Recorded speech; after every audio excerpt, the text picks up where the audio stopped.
आचार्य चाणक्य ने अपने ज्ञान और अनुभव से जो कुछ भी जाना और समझा उसे अपनी पुस्तक चाणक्य नीति में दर्ज किया है। आचार्य चाणक्य की चाणक्य नीति आज भी प्रासंगिक है। चाणक्य नीति व्यक्ति को सफलता के लिए प्रेरित करती है और मनुष्य के जीवन में आने वाले सुख दुख के कारणों के बारे में बताती है।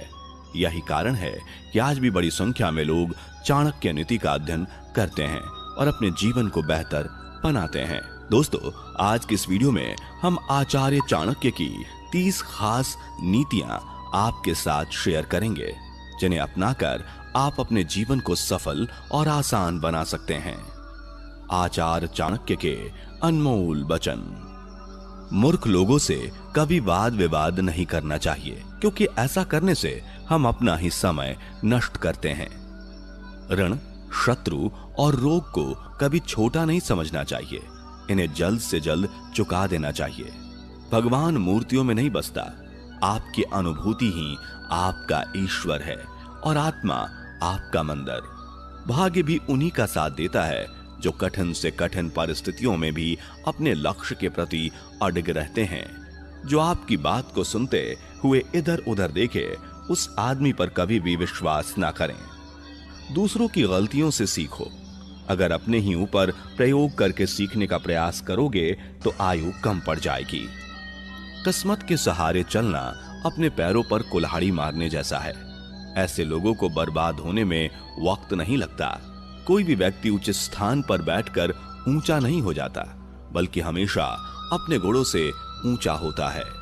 उस स्थान पर एक भी पल नहीं ठहरना चाहिए जहां आपकी इज्जत ना हो, जहां आप अपनी जीविका नहीं चला सकते, जहां आपका कोई दोस्त नहीं हो और जहां ज्ञान की तनिक भी बातें ना हो। जिस तरह एक सुगंध भरे वृक्ष से सारा जंगल महक जाता है, उसी तरह एक गुणवान पुत्र से सारे कुल का नाम रोशन हो जाता है। जो ज्ञानी होता है उसे समझाया जा सकता है, जो अज्ञानी होता है उसे भी समझाया जा सकता है, परंतु जो अभिमानी होता है उसे कोई नहीं समझा सकता, उसे वक्त ही समझाता है। किस्मत के सहारे चलना अपने पैरों पर कुल्हाड़ी मारने जैसा है। ऐसे लोगों को बर्बाद होने में वक्त नहीं लगता। चंद्रमा एक होकर भी उस अंधकार को दूर कर देता है जो तारे असंख्य होते हुए भी दूर नहीं कर पाते। शिक्षा सबसे अच्छी मित्र है। शिक्षित व्यक्ति का हर जगह सम्मान होता है। शिक्षा सुंदरता और यौवन को भी हरा देती है। मोह के समान शत्रु और क्रोध के समान अग्नि नहीं है। एक व्यक्ति या एक शासक को हमेशा उसके परिणामों पर पूरी तरह से विचार करने के बाद एक कार्य करना चाहिए, अन्यथा भाग्य भी उसके धन की रक्षा नहीं कर सकता। समृद्धि उसी के लिए लंबे समय तक रहती है जो उचित विचार के बाद कार्य करता है। भगवान लकड़ी, पत्थर या मिट्टी की मूर्तियों में नहीं रहते। उनका वास हमारी भावनाओं में, हमारे विचारों में है। इस भावना से ही हम इन मूर्तियों में ईश्वर को विद्यमान मानते हैं। जो मनुष्य सभी प्राणियों के लिए दया और करुणा रखता है वह निश्चित रूप से धार्मिक है। उसे अपनी धार्मिकता साबित करने के लिए किसी धार्मिक प्रतीक या चिन्ह की आवश्यकता नहीं है। दुश्मन कमजोर बिंदुओं पर हमला करते हैं। सीमा पार संबंधों में कोई स्थायी मित्र या स्थायी शत्रु, यहां तक कि स्थायी सीमाएं नहीं होती, केवल स्थायी हित होते हैं और इन हितों की रक्षा के लिए सब कुछ किया जाना चाहिए।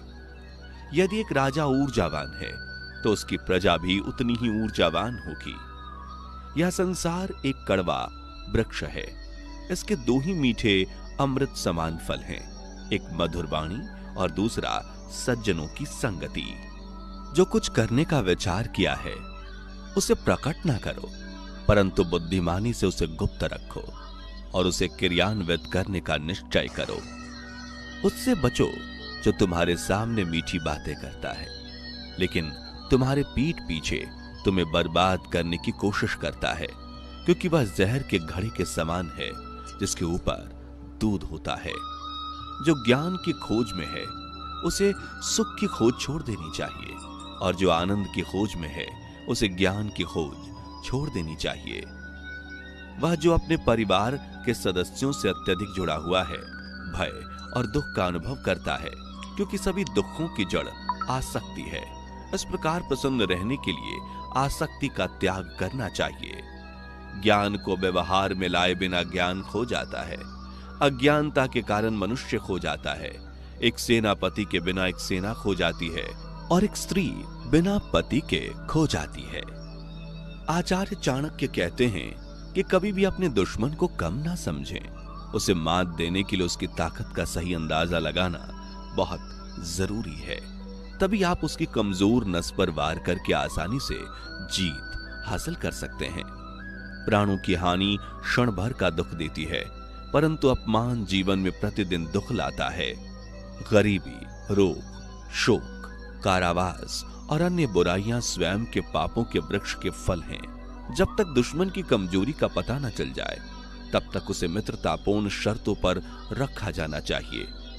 सबसे बड़ा गुरु मंत्र है, कभी भी अपने राज किसी से साझा ना करें, यह आपको नष्ट कर देगा। जैसे ही भय निकट आए, उस पर आक्रमण करो और उसे नष्ट कर दो। आध्यात्मिक शक्ति के अमृत से संतुष्ट लोगों को जो सुख और शांति प्राप्ति होती है, वह लालची व्यक्तियों को बेचैनी से इधर उधर घूमने से नहीं मिलती है।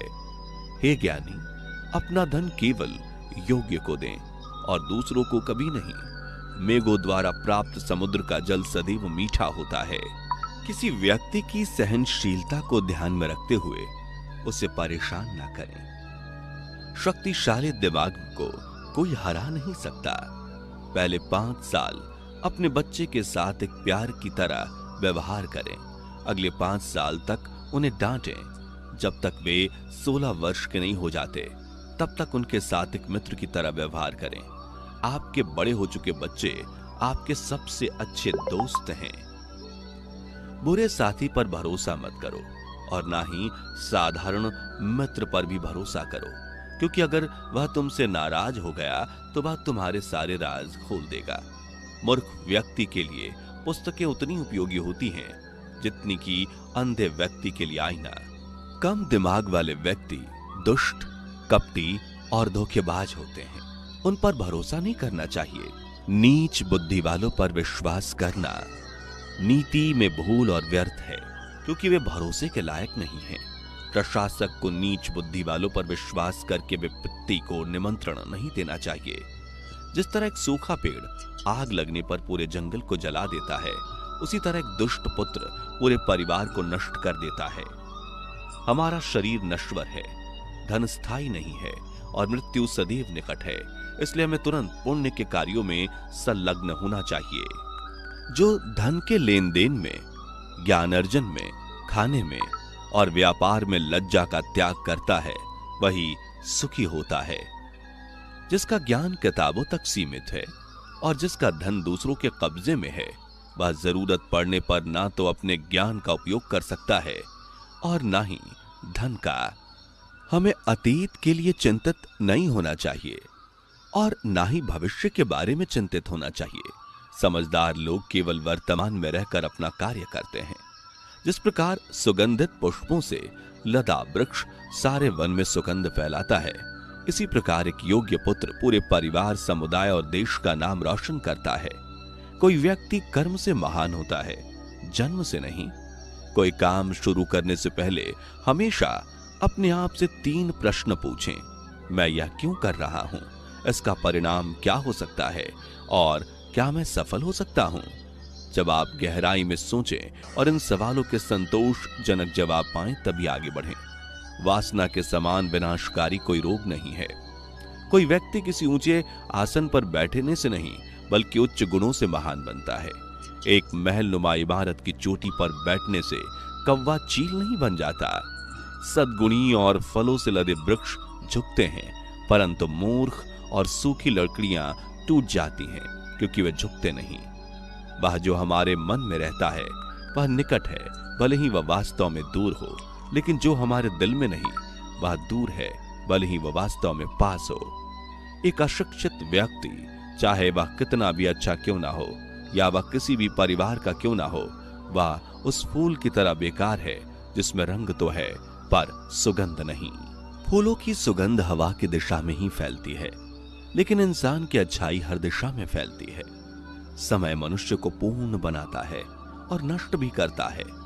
एक बार जब आप किसी चीज पर काम करना शुरू कर दें तो असफलता से ना डरें और ना उसे छोड़ें। जो लोग ईमानदारी से काम करते हैं वे सबसे ज्यादा खुश होते हैं। शेर से जो एक उत्कृष्ट बात सीखी जा सकती है वह यह कि मनुष्य जो कुछ भी करने का इरादा रखता है उसे पूरे दिल और जोरदार प्रयास के साथ करना चाहिए। जिसका आचरण दुराचारी है, जिसकी दृष्टि अशुद्ध है और जो कुटिल स्वभाव का है, उससे जो मित्रता करता है वह शीघ्र ही नष्ट हो जाता है। जो अपना धन खो देता है उसे उसके मित्र, उसकी पत्नी, उसके नौकर और उसके संबंधी त्याग देते हैं। जब वह अपना धन फिर से पा लेता है तो जिनने उसे त्याग दिया वे फिर उसके पास चले आते हैं।